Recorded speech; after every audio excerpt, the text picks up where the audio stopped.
मुझी primary education Hyderabad beacon house public school में रही मु इंटर बुता खां कई वो मेहरान यूनिवर्सिटी में मु पास आउट कियो न बल्कि मु पेशावर में फ्लाइंग भी कई पेशावर फ्लाइंग क्लब में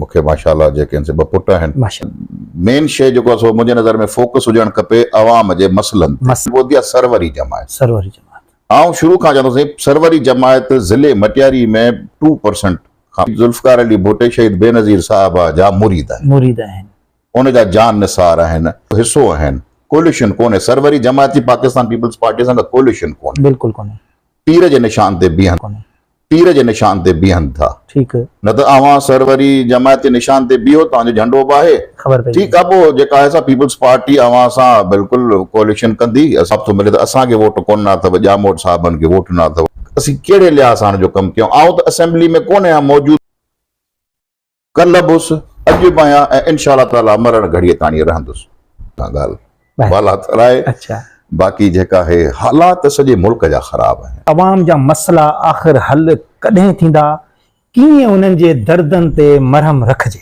साईं जॾहिं उहो पंहिंजो आवाज़ मथे उथारींदा सपोर्टर रहिया आहियो न त माना पोइ तव्हां बि हिन में ॾोही आहियो आउं बिल्कुलु ॾोहारी आहियां साईं आहियूं था साईं जिन जेको आहे सो पंहिंजो कद काट एॾो मथे करे विया आहिनि जो सम्झनि था त अलाह खां पोइ हिन धरतीअ ते साईं जिन ई आहिनि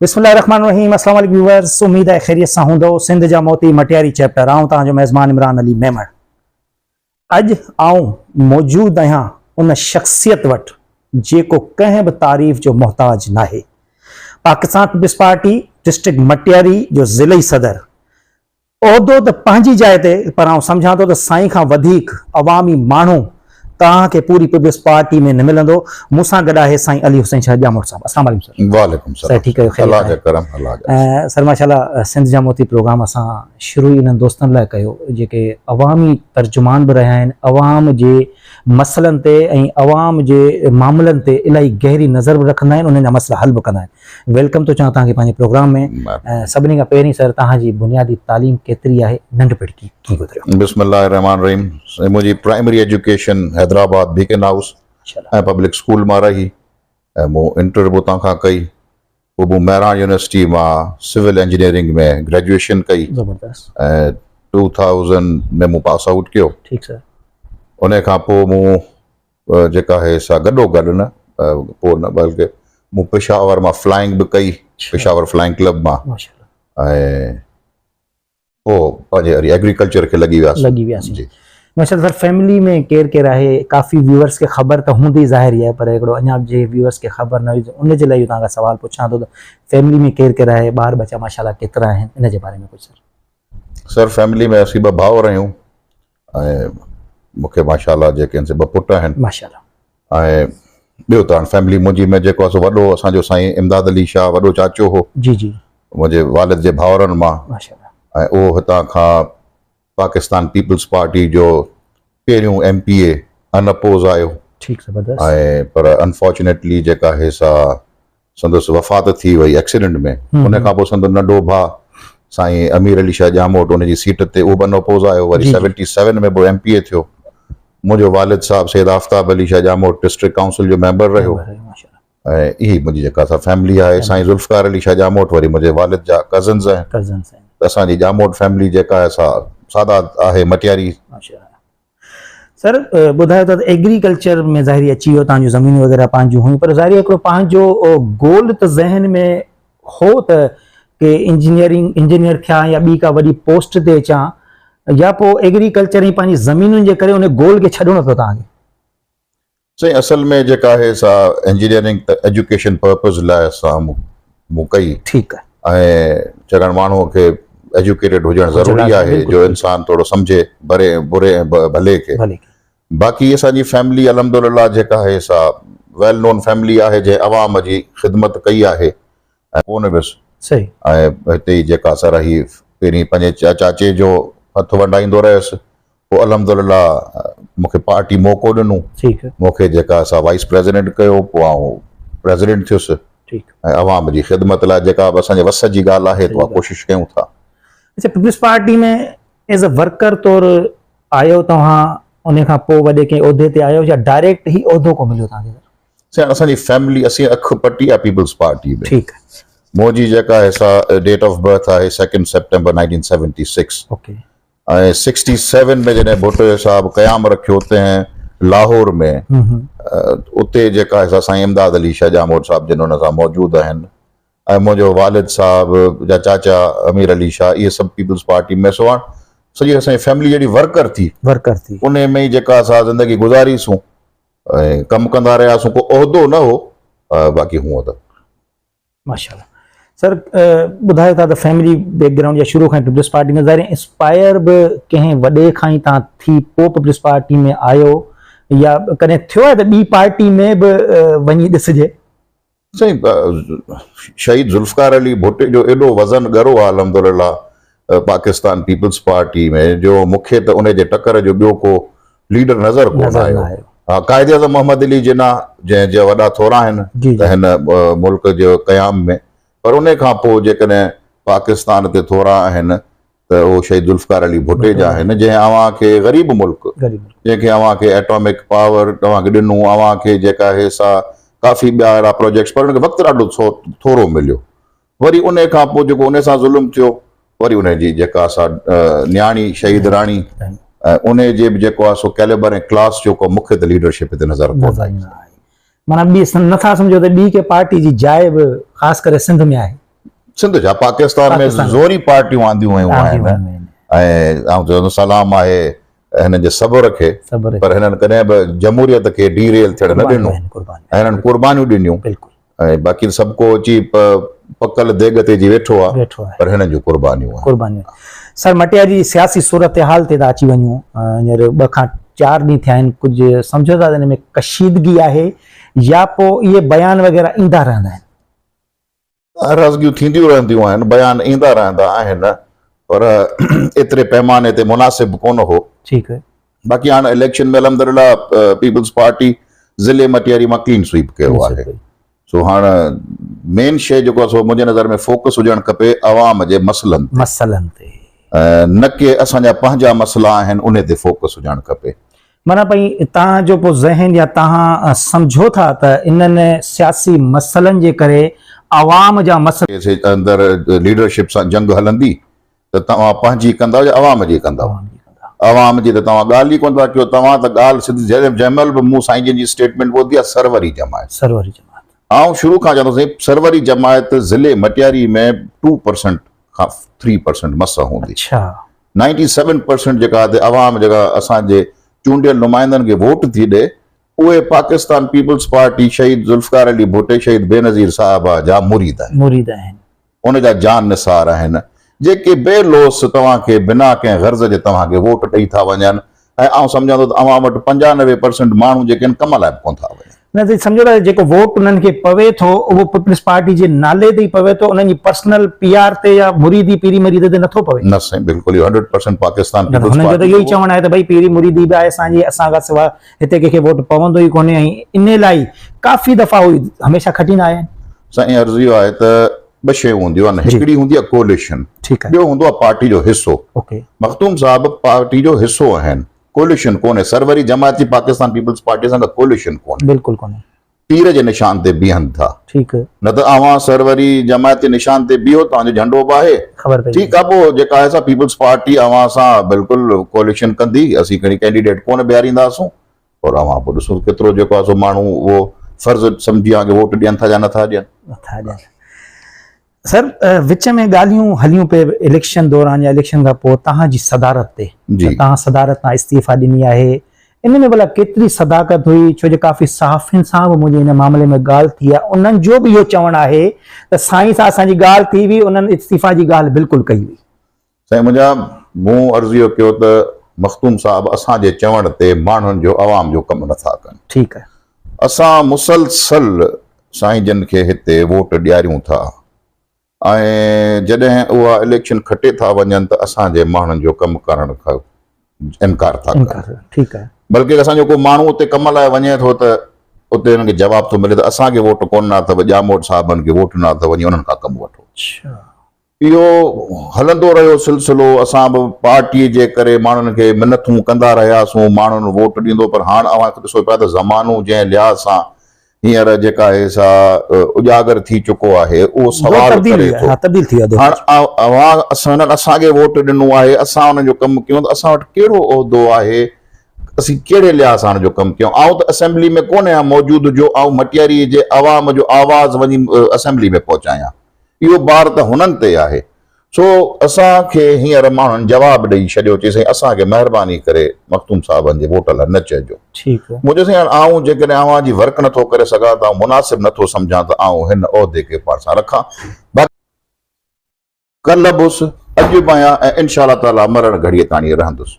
बाक़ी फ़ैसिलो पार्टी जो आहे, अगरि मूंखे लाइक़ु सम्झे थी त मूंखे कंटिन्यू करे, नथी लाइक़ु सम्झे त पार्टी खे अख़्तियार आहे त मूंखे हटाए को ॿियो माण्हू रखी छॾनि। पर मूं इहा ॻाल्हि अची कईसीं त मखदूम साहिब खे मुंहिंजे चवण ते माण्हू वोट ॾियण लाइ तयारु कोन्हे। हींअर हालिया बयान जेको मखदूम साहिब जो सिंध हुकूमत जे सम्झां थो ख़िलाफ़ वियो आहे या ख़िलाफ़ ॾिनो आहे सिधो सिधो, त पुलिस पहुची नथी सघे, हाणे फ़ौज अचे, धाड़ेलनि सां बि सिंध हुकूमत मुंहुं नथी ॾेई सघे, छा था सम्झो इहे बयान ॾियण जी ज़रूरत छो पेश आई? मुंहिंजे सम्झ खां ॻाल्हि बाला तर आहे। अच्छा, बाक़ी जेका आहे हालात सॼे मुल्क जा ख़राब आहिनि ऐं अवां वाहिद जेका सा इस्लामिक कंट्री आहियो जेको एटॉमिक पावर होल्ड था कयो, तव्हां ते हज़ार माण्हुनि जूं ते अखियूं आहिनि, दुश्मनियूं आहिनि ऐं तव्हांजे पाड़े जो मुल्क तमामु वॾो आहे ऐं उन्हनि में इहे हमेशह तकलीफ़कारियुनि में उन्हनि जो हथु रहियो आहे। सो ताकी हिते जा हालात डिस्टेबलाइज़ रहनि, सिंध गवर्नमेंट हर मुमकिन कोशिशि कई आहे ऐं उन सां गॾोगॾु रेंजर्स ऐं आर्मी बि साथ हमेशह ॾिनो आहे। अरे साईं माफ़ कजो, हिते ॻाल्हि तव्हांजी कटियां थो। अच्छा, तव्हां भला सिंध हुकूमत जी कारकर्दगी मां मुतमिन आहियो? साईं आऊं त बिल्कुलु मुतमिन आहियां सिंध गवर्नमेंट जी कारकर्दगीअ मां। बाक़ी जेका आहे सा पंहिंजे ज़िले जी कारकर्दगी मां मुतमिन कोन्हे। पोइ छा था सम्झो ज़िले जी अवाम जा मसइला आख़िर हल कॾहिं थींदा? कीअं उन्हनि जे दर्दनि ते मरहम रखिजे?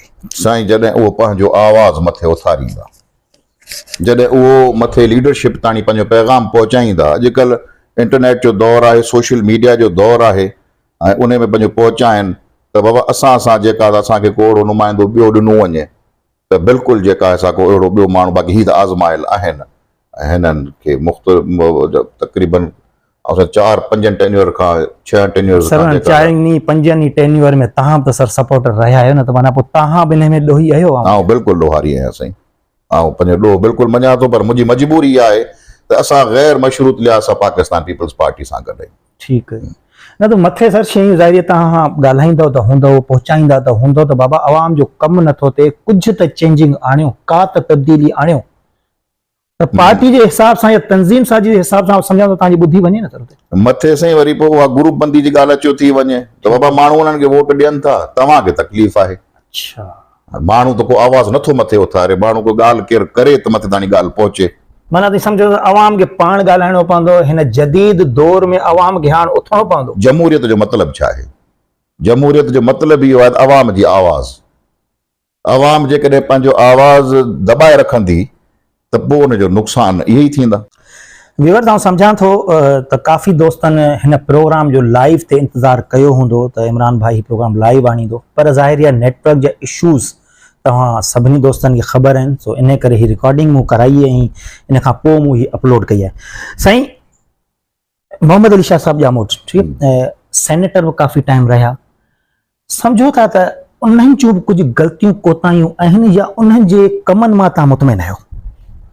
साईं मोहम्मद अली शाह ॼामोट साहिबु साईं ज़ुल्फ़िकार शाह ॼामोट जो पुटु आहे। ठीकु सर। ऐं हुनखे अलाह साईं पहिरीं में हिकिड़ो ख़िदमत जो मौक़ो ॾिनो हो जो हू नाज़िम रहियो। बिल्कुलु। ऐं हुन आवाम जी ख़िदमत कई। बिल्कुलु ठीकु।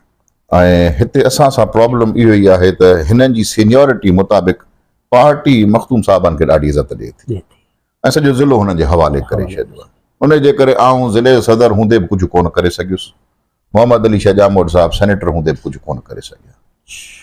त सलाहियत माण्हू में मौजूदु हुजे, पर हाणे जेकॾहिं असां इन्हनि शयुनि ते मखदूम साहिब वांगुरु जेकॾहिं वेही तक़रीरूं कयूं त इहा पार्टी सां बग़ावत सम्झी वेंदी। असांखे लबैक आहे असीं पार्टी सां ॿधल आहियूं ऐं पोइ जहिड़ो बि हाल आहे, पर पार्टी जे अंदरि बिल्कुलु जेका आहे सा अवाम जी ॻाल्हि मथे पहुचायूं था पंहिंजे पाड़े पते जी सॼी ॻाल्हि पहुचायूं था ऐं असांखे लाचार बि आहे इन्हनि शयुनि जो। जामोद साहिब बि हींअर मां सम्झां थो त शायदि जेका कुझु बयान ॾिना आहिनि ऐं उहो ई आहे त हर कंहिं सां गॾु साईं राज गॾु आहिनि ऐं उन्हनि जूं ख़िदमतूं आहिनि, पोइ माण्हुनि जूं वाबस्तगियूं थी थियूं वञनि ऐं पोइ अलाह में उमेदु आहे ऐं उन पंहिंजे जेका आहे सा लीडर में उमेदु आहे, पर असीं कुझु न करे सघूं त ॾाढो अफ़सोस थिए थो।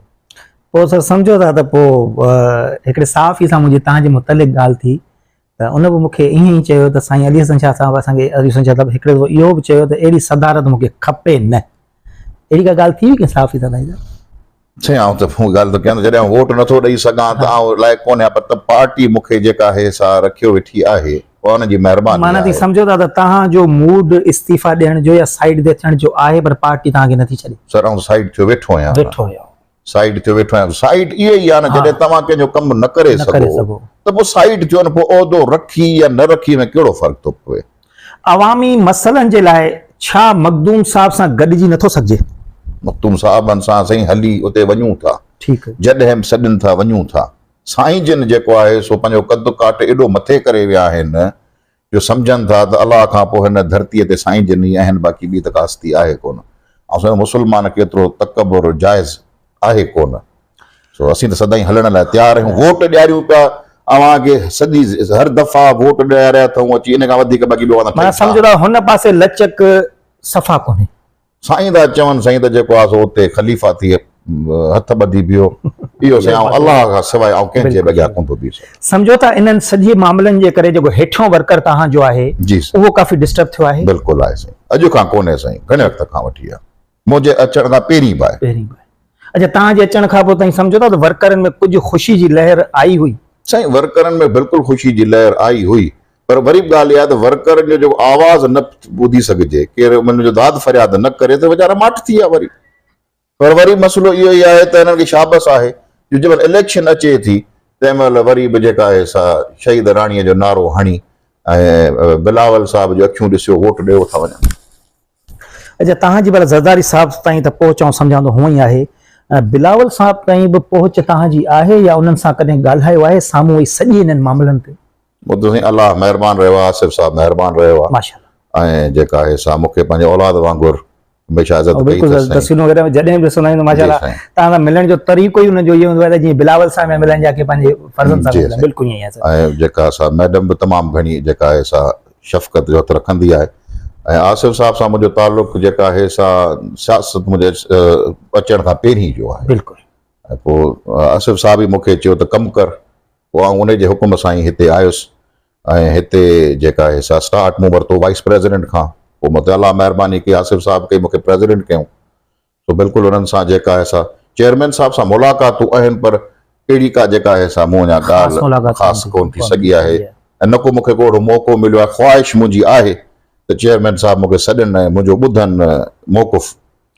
त सम्झो था सर, अगरि अली साईं सां गॾु को अहिड़ो मामिलो ठही वञे ऐं का मुलाक़ात रथिजी वञे वॾे मथियनि माण्हुनि सां, त सम्झो था त इहे मामला कुझु हल थी वेंदा? चवण अलाह कंदो, लीडरशिप सभु शइ ॾिसे पई, ऐं अली साईं हुजे या अली हुसैन शाह हुजे, ठीकु, असांजी का ज़रूरत कोन्हे।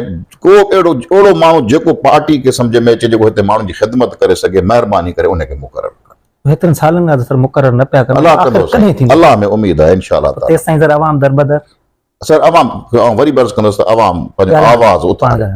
अवां जेके ही प्रोग्राम कयो था, तव्हां मुख़्तलिफ़ जेके आहिनि से गॾिजाणियूं ऐं अवां उन्हनि में थोरो हाईलाइट कयो त बाबा हिन यूनियन काउंसिल जे अंदरि ऐं पाकिस्तान पीपल्स पार्टी जेका आहे सा पाकिस्तान जी पार्टी सां गॾोगॾु सिंध जी पार्टी आहे साईं, ऐं हमेशह जेका असां सिंध जे हक़नि ते ॻाल्हायो आहे।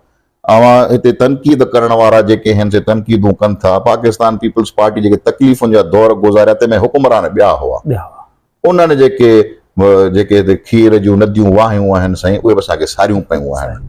इहे जेको मोह बशीदीअ वारा दौर ऐं इहे परू चांडे वारा दौर पीपल्स पार्टी जा कोन हुआ साईं। इन्हनि में ॿिया जेके हुआ, अॼु ख़ुदा जी कुदरत आहे जो अॼु इन्हनि खे वारो कोन थो मिले, छाकाणि आवाम इन्हनि खे आज़माए इन्हनि मां बेज़ार थी वई। पाकिस्तान पीपल्स पार्टी में अल्हम्दुलिल्लाह तव्हां ॿियनि तकनि में वेंदव, ॿियनि तकनि में माण्हू अल्हम्दुलिल्लाह तमामु घणा मुतमइन आहिनि। मुंहिंजो भाउ हैदराबाद मां MNA आहे माशाल्लाह, हींअर ॿियो टेन्योर MNA। मुंहिंजो चाचो साईं मरहूम अमीर अली शाह जामोद साहिब तां खां 3 दफ़ा MNA थिया ऐं अल्हम्दुलिल्लाह ॾिसंदा त हर जेका असां टेन्योर में वोटनि में इज़ाफ़ो थियो। इज़ाफ़ो थियो, सही ॻाल्हि। तव्हां ॾिसंदा त उते हैदराबाद में जाम खान शोरो साहब आहे, शर्जील मेमन साहब आहे, साईं तारिक शाह, ऐं छाकाणि जो असांजे पाड़े जो ज़िलो जी, जी, आहे सही। नवाब शाह में ॾिसंदा त उते अल्हम्दुलिल्लाह सभु जेके आहिनि MNA MPs जेके आहिनि उहे रीचेबल आहिनि, माण्हू उन्हनि ताईं पहुचनि था, उते कमकार थियनि था। त तव्हां ॿियनि ज़िलनि जे अंदरि बसि हिते असां वटि थोरी जेका असां इहा आहे त थोरो कुझु चऊं था साईं त गार्गन शुरू थी वञे, गैर पार्लियामेंटी ज़बान शुरू थी वञे। हाणे असां तव्हांजो हीउ इंटरव्यू ॿुधण खां पोइ ख़ैरनि सां घणियूं जेके आहिनि से ॻाल्हियूं शुरू थी वेंदियूं। सिंध जा मोती खे अल्हम्दुलिल्लाह इहा परवाह कोन्हे जो सिंध जा मोती मां जॾहिं खां प्रोग्राम शुरू कयो अल्हम्दुलिल्लाह, अगरि आउं कंहिंजी बर्थडे जे प्रोग्राम में बि वेंदो आहियां न त मुंहिंजो पहिरियों सुवाल इहो ई हूंदो आहे त अवाम जा मसइला कॾहिं हल थींदा। पोइ हुन में मखदूम जमील साईं हुजे, मखदूम फ़खर साईं हुजे, साईं वॾो हुजे, को बि हुकूमती उहिदेदार हुजे, को बि सरकारी उहिदेदार हुजे, मुंहिंजी कोशिशि हमेशह इहा ई रही हूंदी आहे। असांजा ख़ानदानी तालुकात मखदूम साहबनि सां रहिया आहिनि, जेका उहा घणी खे ख़बर आहे जी। पर ॻाल्हि साईं इहा आहे त अगरि साईं रूहानी पेशवा थी वेठा आहिनि त पोइ रूहानी पोइ सियासत छॾे ॾियनि। सियासत में हूंदा हुसीं त तनक़ीद थींदी, तारीफ़ बि थींदी, तनक़ीद बि थींदी साईं। माना सम्झो था त दिलि गुड़दो थोरो तनक़ीद ॿुधण लाइ हुजणु जी साईं। ऐं पोइ जेका आहे सा अल्हम्दुलिल्लाह जेका आहे सा जेकर साईं वारा मखदूम आहिनि त असांजी फैमिली बि जेका असां सैयदनि सां तालुक़ रखे थी फैमिली सां, असांजा बि कुर्ब वारा आहिनि। पोइ जेकॾहिं इहे मुक़ाबला घटि वधि ॻाल्हाइण जा इहा गैर पार्लियामेंटी ज़बान मुनासिब कोन्हे। ऐं साईं जिन खे अर्ज़ु कंदुसि त तव्हां इख़्तिलाफ़नि ते ॻाल्हायो था पार्टी जे ख़िलाफ़ त ॿिए जी ॿुधो बि सही ऐं पंहिंजी जमायत खे झलियो। हींअर बि जेके आहिनि से मूं काफ़ी सोशल मीडिया ते ॼामोट साहब जे ख़िलाफ़ जेका कुझु नाज़िबा अल्फाज़ संदन सरवरी जमात जे तरफ़ां ॿुधा जेको मुनासिब कोन्हे। जेकॾहिं तव्हां रूहानी पेशवा आहियो त तव्हां गादी झले वञी अलाह अलाह कयो साईं बिस्मिल्लाह कयो, वाह पोइ हिते जेको चूंडिजे हुते जी ॻिची मथ विझो। पर जेकॾहिं तव्हां पाण इन जॻह ते वेठा आहियो त पोइ अव्हांजी जेके बि ॻाल्हि आहे साईं अगरि हेठि मथे थींदी त तंहिं बिल्कुलु तनक़ीद थींदी ऐं तव्हांखे बर्दाश्त करणी पवंदी। शायदि ज़िंदगी जो को नाख़ुशगवार लम्हो जेको अञा ताईं दिलि में हुजे त यार हीअ शइ न थिए हा। ऐं शहीद राणी जी शहादत जो ॾुख सॼी उमिरि रहंदो ऐं शहीद ज़ुल्फ़कार अली भुट्टो जी शहादत पाकिस्तान वॾनि अज़ीम लीडरनि खां महरूम थी। ज़िंदगी जो को ख़ुशगवार लम्हो सर अल्हम्दुलिल्लाह अलाह जेको ॾिनो आहे में शुक्र अल्हम्दुलिल्लाह हर वक़्तु ख़ुशि आहियूं माशाल्लाह। कुकिंग वग़ैरह सां मोहबत आहे? न सर, शिकार जो शौक़ु घणो आहे। शिकार जो शौक़ु घणो आहे? अहिड़ो शिकार कयो हुजे जिते थोरो माण्हू फ़ख्रु करे यार हीअ शइ मूं शिकार कई आहे? ॾिसई शिकार में त हाणे सभु जानवर मुंहिंजा तक़रीबन मारियल आहिनि ऐं पखियुनि जो शिकार बि। पर हाणे रिटायर आहियूं, हाणे हिन तरफ़ पॉलिटिक्स में आयासीं त टाइम ई कोन थो मिले। पर हाणे उहे शिकार बि कोन रहिया। सिंध में ॿेला ख़तम थी विया, झंग ख़तम थी विया, पॉपुलेशन वधण जे करे आबादियूं वधी वियूं, सो उन जे करे वाइल्ड लाइफ इलाही डिस्टर्ब थी आहे। पर जेको मूंखे हिन जो शौक़ु काफ़ी रहियो। सर इदारा त पंहिंजो कमु न पिया कनि, न त इहे शइ सम्झूं था त पाण वधनि घटिजनि न। जेके बि इदारा पाण ॾिसूं था सिंध में, मुंहिंजे नज़र में साईं पहिरीं जेका बुनियादी शइ आहे उहा आहे लैक ऑफ एजुकेशन अवाम में। ठीकु न साईं, जॾहिं अवाम वटि एजुकेशन हूंदी त इदारा पाणे सही कमु कंदा, छाकाणि जो अवाम उनखे छिके कमु कराईंदो। असांखे अॼु ताईं पंहिंजे बुनियादी हुकूकनि जी ख़बर ई न आहे त असांजा राइट्स छा आहिनि, छाकाणि जो असांखे को शऊर ई कोन्हे असांखे। त असां अॼु ताईं ज़िंदगी में जेको असांखे खपे छा करे घुर कोन करे सघिया आहियूं। ॾाढो अफ़सोस मूंखे थींदो आहे स्पेशली सिंध जी माण्हूअ ते त असीं जेको आहे सो होटलुनि ते वेही ऐं शाम जो घरनि में वेही असीं गिलाऊं कयूं था, पर कंहिं फोरम ते वेही नथा ॻाल्हायूं। पंहिंजा पर्सनल इशूज़ जेके आहिनि उन लाइ असीं ॿाहिरि नथा निकिरूं। असां सां जेके आहिनि से वाबडा वारनि जूं ज़्यादतियूं आहिनि ऐं असां सां जेके काफ़ी ॿियूं शयुनि में असीं मिनथूं कंदा आहियूं बाबा अचो ॿाहिरि अचो। हा सभु को कंदो आहे, पर सुबुह जो हिकिड़ा 15-20 माण्हू कनक जो बीठा हूंदा आहियूं त पोइ उहो इशू जेको आहे दॿिजी थो वञे। त उन जे लिहाज़ सां मूंखे बुनियादी शइ जेका नज़र थी अचे उहा इहा ई आहे त तालीम जो फुक़दान जेको आहे ऐं जेको इंट्रस्ट अवाम में घटि आहे। ऐं ॿियो अवाम में हिकिड़ी इहा ई सोच अची आहे त बाबा मूंखे अगरि मूं तालीम हासिलु कया त मूंखे सरकारी नौकिरी खपे। इहो रुझान जेको आहे सा इहो जेसिताईं ख़तमु न थींदो तेसिताईं असीं अॻिते वधी कोन सघंदासीं। असांजे नौजवान लाइ सर को मैसेज, छो जो नौजवान हिन वक़्तु जेतिरो मायूस आहे ऐं नथो सम्झा त पहिरीं कॾहिं मायूस थियो आहे। नशे जा आदी काफ़ी थी विया आहिनि। हिन नौजवान सां गॾु पंहिंजे पार्टी जे कारकुननि लाइ को मैसेज? सही, मुंहिंजे नौजवान खे मैसेज जेको आहे इहो ई आहे त महिनत कनि ऐं हुनुर सिखनि। रुॻो सरकारी नौकिरी कोन्हे, रोज़गार जी तलाश में ॾिसो ॿियनि सूबनि जा माण्हू असां वटि सिंध में जेके आहिनि से कमु कनि था असीं ॿार ॾियण लाइ तयारु कोन आहियूं टेक्निकल हुनर वारियूं शयूं सिखो ऐं अव्हां जी माशाल्लाह जेका असां सिंध जो अजरक आहे टोपी आहे या इलाही ॿियूं शयूं आहिनि काशी जो कमु आहे इन्हनि शयुनि में अव्हां जेके आहिनि से हिते अव्हां इंस्टीट्यूट्स ठाहियो गॾिजी सॾिजी कमु कयो ऐं अव्हां इन्हनि पंहिंजी शयुनि खे प्रोमोट कयो त तव्हांखे अलहमदिल्ला रोज़गार बि मिलंदो पाड़े जो ख़्यालु कयो ऐं अदब रखो वॾे जी इज़त कयो ऐं जेके अहिड़ा गुमराह कंदड़ दोस्त आहिनि जेके अव्हांखे इहे नशे जूं या इहे शयुनि जी आदतूं आहिनि खां परे रहो मुंहिंजे नज़र ऐं पंहिंजे औलाद ऐं ख़ासि तौर ते न्याणी खे पढ़ायो ताकी अव्हांजो ईंदड़ नसुल जेको आहे उहो बाशऊर रहे ऐं उहो अव्हां जे लाइ बिल्कुलु हिन मुल्क खे बिल्कुलु मथे खणी वेंदो महिरबानी शाह साहब तव्हां असांखे पंहिंजो कीमती वक़्तु ॾिनो व्यूअर्स उमेद कयां थो त तव्हांखे हीअ नंढड़ी असांजी कोशिश ज़रूरु पसंदि आई हूंदी इन उमेद सां ख़ुदाफ़िज़ त मुंहिंजे यूट्यूब चैनल खे सब्सक्राइब ज़रूरु कंदो मुंहिंजी हीअ वीडियो लाज़मी शेयर कंदो पंहिंजो तमामु घणो ख़्यालु रखिजो वरी ॿिए के प्रोग्राम सां तव्हां सां गॾु अल्लाह हाफ़िज़